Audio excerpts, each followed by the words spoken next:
The Macedonians are clearly separated from the Greeks in the biography of Alexander the Great of Macedon, written by the Latin historian Quintus Curtius Rufus. No other data is known for the life of this historian, but it is believed that he lived in the 1st century AD. We will give an extract, which is without doubt the most persuasive for the subject we're covering. It's about a testimony related to the individuality of the language of the ancient Macedonians.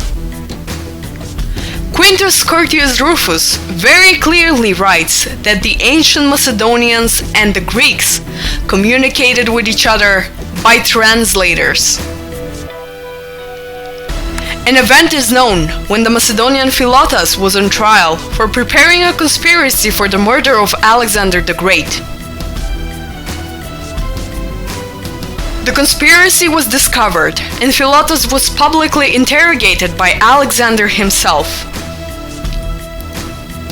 Quintus Curtius Rufus, describing this event, clearly wrote that the Macedonians spoke in a distinctive language.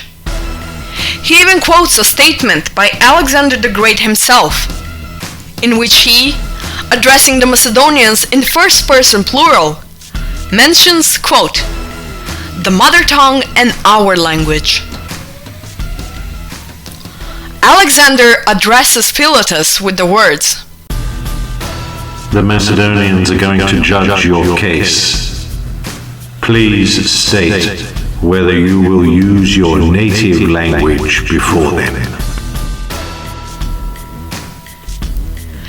Philotas denied, explaining that except Macedonians, there were members of other nations as well.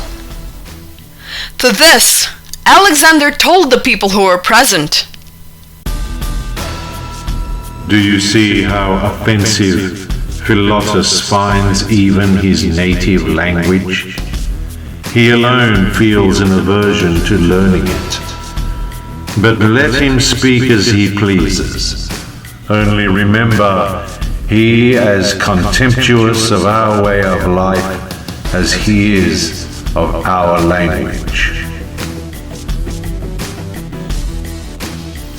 But Philotas was not indifferent to these accusations, so in his reply he said, "I am remarked for refusing to speak in the mother tongue, and that I am grossed out by the Macedonian traditions. So I am threatening the kingdom by despising it. But long ago, the very same mother tongue was abandoned in the communication with other nations.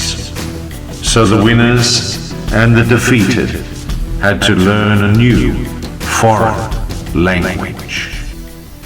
Still, Alexander's general Bolon interfered with the accusations against Philotas, who among many things accused Philotas thus, "Even though he was Macedonian, he was not embarrassed by using a translator to hear out the people that spoke in his native language."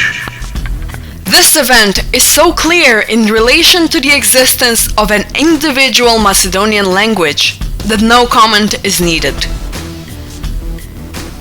We can also see from this description that a part of the Macedonians, because of practical reasons, greater opportunity to communicate with the other nations, etc., used the language Koine, which was the common language made of different Greek dialects, but words from other languages as well, even though they kept speaking Macedonian with each other.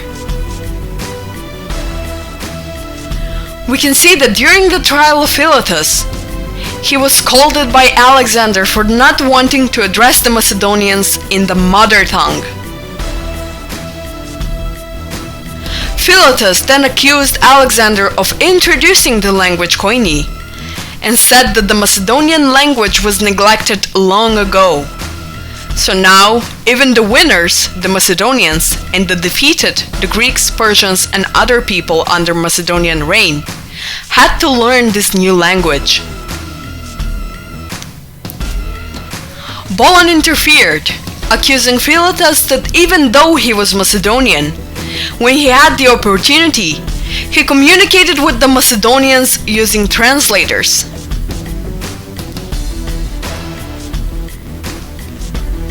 This is very significant proof that at the time many Macedonians did not even know the language Koine.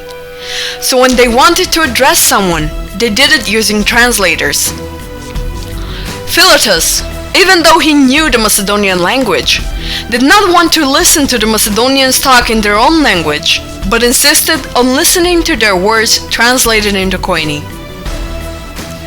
Quintus Curtius Rufus also mentions the Macedonians separately from the Greeks. Related to the conquering of the Asian tribe Arikosi and the stay in their country, Rufus writes, They were 6,000 Macedonians, 200 noblemen, and 5,000 Greeks, with 600 cavalries.